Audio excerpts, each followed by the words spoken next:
जगत में सत की संगत सुख धारा, सार्वे सुखों का सुख देने वाली सत्संग।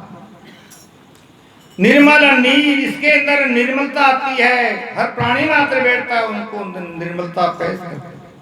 निर्मल नीर सीर आवे शीतल, शीतलता प्रदान करती है।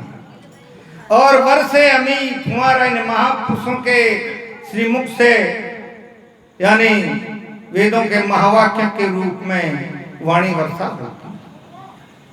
तो कहा है निर्मल नीर सीर आवे शीतल वर्षे अमी फुआरा, संतों सत की संगत सुख। अब वे ऐसी सत्संग कौन करता है? सत्संग करे संत मर जीवा, मेटे भरम विकार। शास्त्रों में 6 प्रकार के धर्म बताया। जाति न्याति कुल गोत्र वकाना वर्ण और आश्रम 6 ब्रह्म। मैं जाति का बड़ा ऊंचे कोटि का हूं, ब्राह्मण हूं, क्षत्रिय हूं, अन्य कोई अप्रकार जाति का हूं, ए दूजा मारो सारा छोटा, वो वर्म है कि नहीं? तो महापुरुष का भी कहा है कि गुण बिन ठाकर ठीकरी, गुण बिन मिंत गवार, गुण बिन चंदन लाखड़ी, गुण बिन नार कुमार। इस गांव को ठाकर साहब भी है, गुण को न तो ठीकरी बूंदो है, और हरिजन को बच्चों है, और सतगुण की प्राप्ति है, अच्छे लक्ष्य है उसमें हैं, तो वो महापुरुषों की गिनती है। गुण बिन ठाकर ठीकरी, गुण बिन मिंत गवार, मंत को पद लेर भी आसन पर बैठ जावे। दिन झांके तो पहले बार मामलो ही गड़बड़। तो इसलिए गुण बिन ठाकर ठीकरी, गुण बिन मिंत गंवार, उनसे तो गंवार आदमी भी अच्छा है।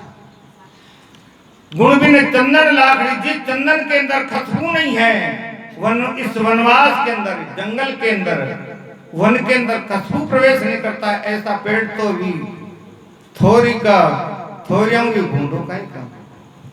और गुण बिन नार कुनार, जिस स्त्री में पतिव्रता का लक्षण नहीं है, पति को परमात्मा नहीं मानती है, उसका दर्शन नहीं करती है, उनका कहन का तन में नहीं रहती है, उससे विपरीत जाती है, अधर्म करती है, ऐसे स्त्री को प्रातः काल सुबह ही अंधेरा अंधेरा में मुख बयान को कर, लीला पकड़ बाहर निकाल देनी। तो इसलिए ऐसे महापुरुषों का कथन है, कहो कैसे कोई कल्पना नहीं करें। कहा भी है पुत्र कपूत कुलक्षण नारी, लड़ाक पड़ोस लजावण साड़ो, भाई बटन पुरोहित लंपट, चाकर चोर अतीत दुजारो हैं,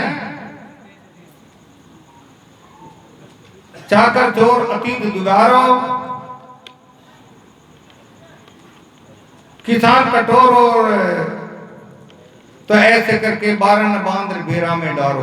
पुत्र कपूर, पुत्र अपना कलंक के दाग लगावे, कुल परिवार के दाग लगावे, बस्ती का नाम बिगाड़ दे हैं, माता पिता के ठोकर की मारे, ऐसे पुत्र को बिगर पानी का बेरा में दर्रा देना चाहिए। कहीं पुत्र कपूत कुलक्षण जारी, जिस अपने पतिव्रता धर्म को नहीं मानती है, ऐसे स्त्री को रखना घर के अंदर प्रांगण में धर्म का लोप हो जाना। लड़ाक पड़ोसन, पास में कोई पड़ोसी में रोज ही कुआड़िया चलता है, तो पड़ोस को छोड़ के दूसरी जगह झोंपड़ी बना लेनी चाहिए, नहीं तो वहां कोई न कोई उपाधि अपने प्रति हो जाए।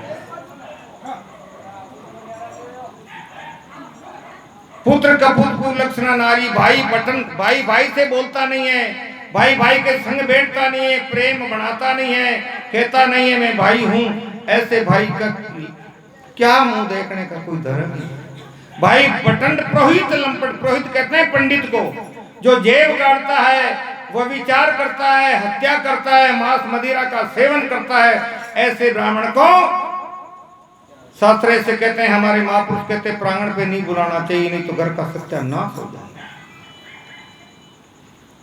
पुरोहित लंपट चाकर, अगर कोई ने नौकरी पर राख लिया, वो अन्य चोरी कर वो लाग जाओ तो बिछान का नौकर ने भी हटा देना। चाकर चोर अतीत दुजारो, कोई अतिथि आता है प्रांगण पे, आते ही उनका सत्कार करते हैं, लेकिन उसकी दृष्टि कुदृष्टि होती है, माँ बहन को माँ बहन का रूप में ना समझ के कुदृष्टि से देखता है, ऐसे अतिथि को जलपान पिलाने का भी कोई धर्म नहीं। तो प्रिय सज्जनों, ऐसे दुष्टों को हटा देना चाहिए। ये सत्संग के लक्षण है। अब कहा है कि सत्संग गंभीर भरा, ये सत्संग एक समंदर के तुल्य बहुत भरा हुआ गहरा है। सत्संग गंभीर भरा अति गहरा ऊंडा बहुत अपारा, अबे नाया से निर्मल हो जावे रे भव से हो जावे किनारा। कोई प्राणी मात्र बैठ के नहाता है तो उसका जीवन पवित्र हो जाता, और पवित्र होता तो फिर क्या करता केल पेल मिल हंसा। जैसे हंस मानसरोवर में मोती चुगते ऐसे हंस ये महापुरुष भी हंस को ही उपाधि से निवाजे जाते हैं। करता केल पेल मिल हंसा मोती शब्दों का लेवे आ रहा है। बेबटे मोती चुगे ए महापुरुष जो है शब्द रूपी मोती को ग्रहण करते हैं। मोती शब्दों का ले आ रहा। भगवान कृष्ण भागवत के अंदर कहते हैं उत्तम मध्यम कनिष्ठ को त्यारे श्रीमुख आप उतार। भगवान कृष्ण साथ हैं। खेताराम गुरु परम बिताता मुझको मिल गया दातारा। कहे प्रताप कृपा ये सत्संग की तो जाग गया भाग। तो प्रिय बंधुओं, सत्संग का लक्ष्य बहुत ऊंचा है।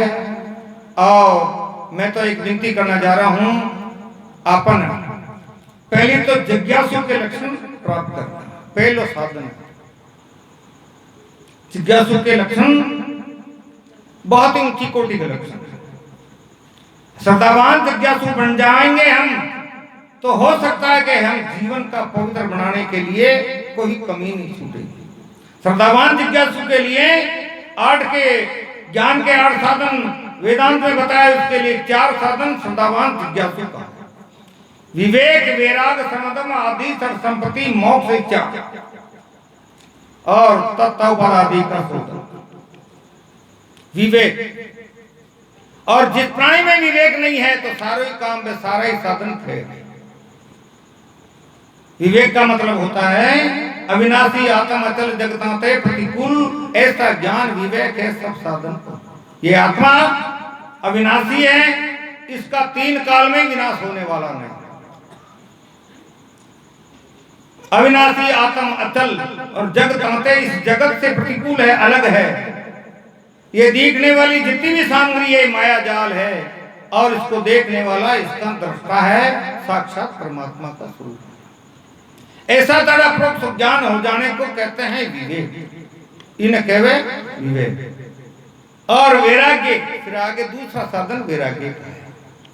ब्रह्मलोक लो भोग चाहे सबन का त्याग वेद अर्थ ज्ञाता मुनि कहते तहीं वेद। इस लोक से ब्रह्मलोक तक भोग वाली संपूर्ण सामग्री का त्याग हो जावे अपने अंतःकरण से। जद बिन वैराग्य कोई जटा बंदा बना थोड़ी वैराग्य। कोई टीका टकरो लगा दे बिन वैराग नहीं कहे। कोई ऊपर से चोटी तक भंगवा बांध ले उसको नहीं कहते। वैराग होता है यानी रागों से रहित होने का नाम वैराग। ब्रह्मलोक लो भोग चाहे सबन का त्याग वेद अर्थ ज्ञाता मुनि कहते तहीं वैराग, उसको वैराग। फिर तीसरा में आता है समदम श्रद्धा तीसरी समाधान उपराम छठी तितिक्षा जान है भिन्न भिन्न। सम यानी मन को सम कर लेना। दम मैंने इंद्रियों को दमन कर लेना। समदम श्रद्धा सत्य वचन गुरु वाक्य है। श्रद्धा सम विश्वास गुरुदेव ने स्वामी जी ने कहा जो वाक्य सत्य है सत्य असत्य हो नहीं। ऐसा दृढ़ प्रोक्त ज्ञान है। सत्य वचन गुरु वाक्य और श्रद्धा रख के उस पर विश्वास करे तब हो। समदम श्रद्धा तीसरी समाधान उपराम उपराम साधन सहित कर्म सब त्यागे लग विचे विचंद्र भागे दृढ़ नारी लग जो जी ग्लाना ये लक्षण उपराम। सारा साधन होते हुए भी संपूर्ण साधन होते हुए भी उनकी वासना को क्षय करते सब कर्म त्याग किया। और मैंने लिखे कैसे विष के समान लग विषय विचंद्र भागे दृढ़ नारी लग जो जी ग्लाना। स्त्री को दूसरी पर स्त्री को कैसे समझे? जैसे भोजन करके उल्टी आ जाती है वापस उसको वापस ग्रहण नहीं करता ऐसे तो उसको कहते हैं उपराम के लक्षण। तो बंधुओं जब तक हम अगर वो हमारा मुंह उधर नहीं मुड़ेगा जब तक हमारा ये सत्संग करना सार्थक नहीं बनेगा। इसलिए विचार करना है और मैं तो यही विनती करना चाहता हूँ, ये तो ऊंचा ज्ञान है और महापुरुष आगे के लिए ऊंची ऊंची बातें बताएंगे, लेकिन प्रथम ज्ञान होता है 3 बात याद रखनी अपन भाई, अपना कल्याण आहार, व्यवहार और विचार।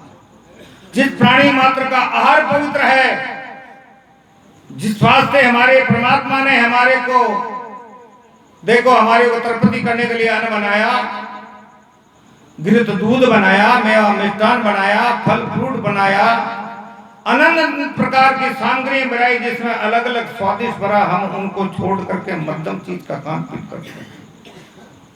क्या जिसके प्रांगण पे जिसका मदमास का सेवन होते वह देवता लोग कभी भोग मान्यो की आज तक 3 काल में नहीं माने, अपना दादू जी उठ रहा जाओ तो नहीं माने। इसलिए आज से ये प्रण ले लेवे कि मदमास का कोई सेवन करता है तो उससे अपने आप को संतुष्ट होकर के उसका त्याग कर दे और अपने संतान को अच्छे जगह उनको सदुपदेश करे, उसमें संस्कार डाले कि उठ करके माता पिता को प्रणाम करो, दादा दादी को प्रणाम करो, स्वाध्याय करो, स्कूल में जाकर के विद्या प्राप्त करो और जीवन को पवित्र बनाओ, सत्संग करो।